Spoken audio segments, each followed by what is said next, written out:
From school shootings to obesity to brain degeneration to general violence and crime, video games have been blamed for many of the issues in today's society.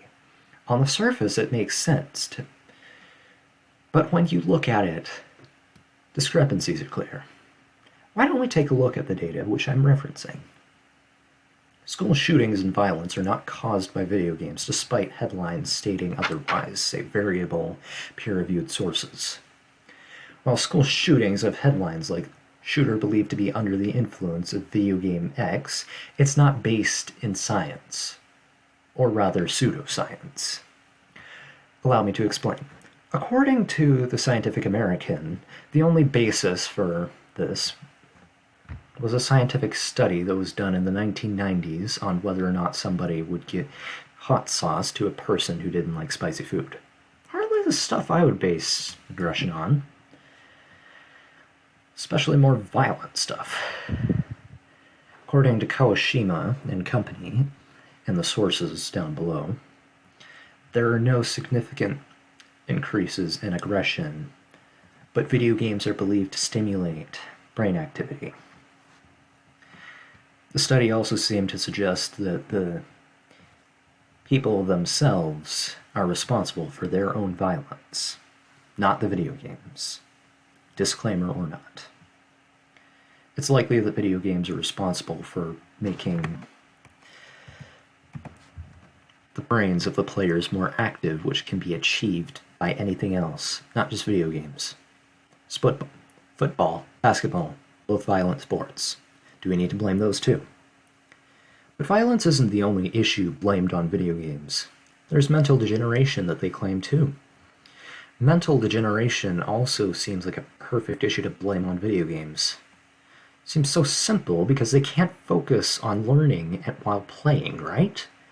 Nope, science suggests the opposite. As mentioned before, video games are responsible for brain stimulation, which people need. Video games are responsible for lots of brain growth, according to Kawashima. Both gray matter, which is responsible for growth and storage and memory, and white matter, which is responsible for reaction timing and reflex. Video games are responsible for lots of brain growth in children and adults, so it doesn't discriminate between age. Generally, because they are important, and enjoyment is an experience that helps our brains out immensely.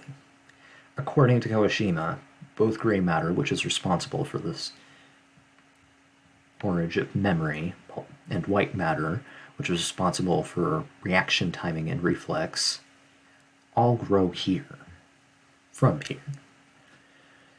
Test subjects that played video games daily for weeks were more likely to develop gray matter in their brains after that time period ended. Fast-paced video games were more likely to have test subjects develop white matter networks that were more complex than the non-video game player, according to Gong and Company. While kids may have difficulty sitting around all day, turning pages in a book, kids can still learn. Besides, who wants to sit around all day doing nothing? Sounds like torture, right? Well, unless you're exhausted. Take a nap, damn it. And while all of this is good to know, it's not necessarily singing their own praises either. It's not selling the benefits. There are still issues that your hands and arm only get the exercise. We're ignoring the fact that the heart is a muscle and an organ in this. If we want to go by the same logic that scapegoaters use when saying that video games cause obesity, then we have to acknowledge that lots of us aren't much better. Office job employees get just as much exercise as video game players do, given that they sit in a chair all day, perhaps write their signatures a few times, or just type.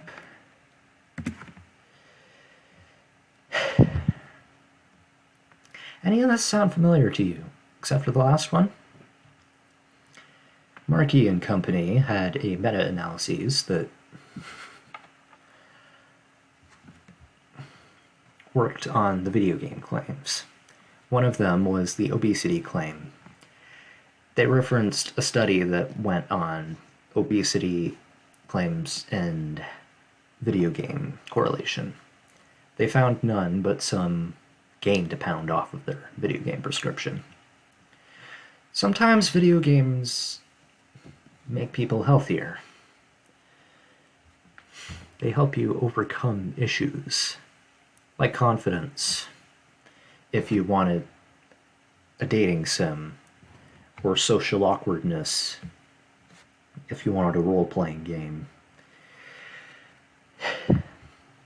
or even strategy if you thought you were tactless.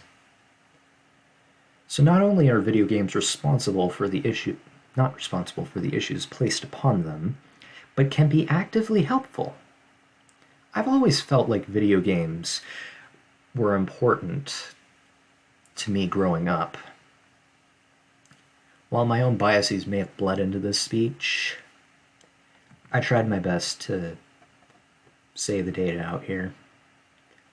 Video games don't cause violence, disclaimed or otherwise. It's just, they're useful.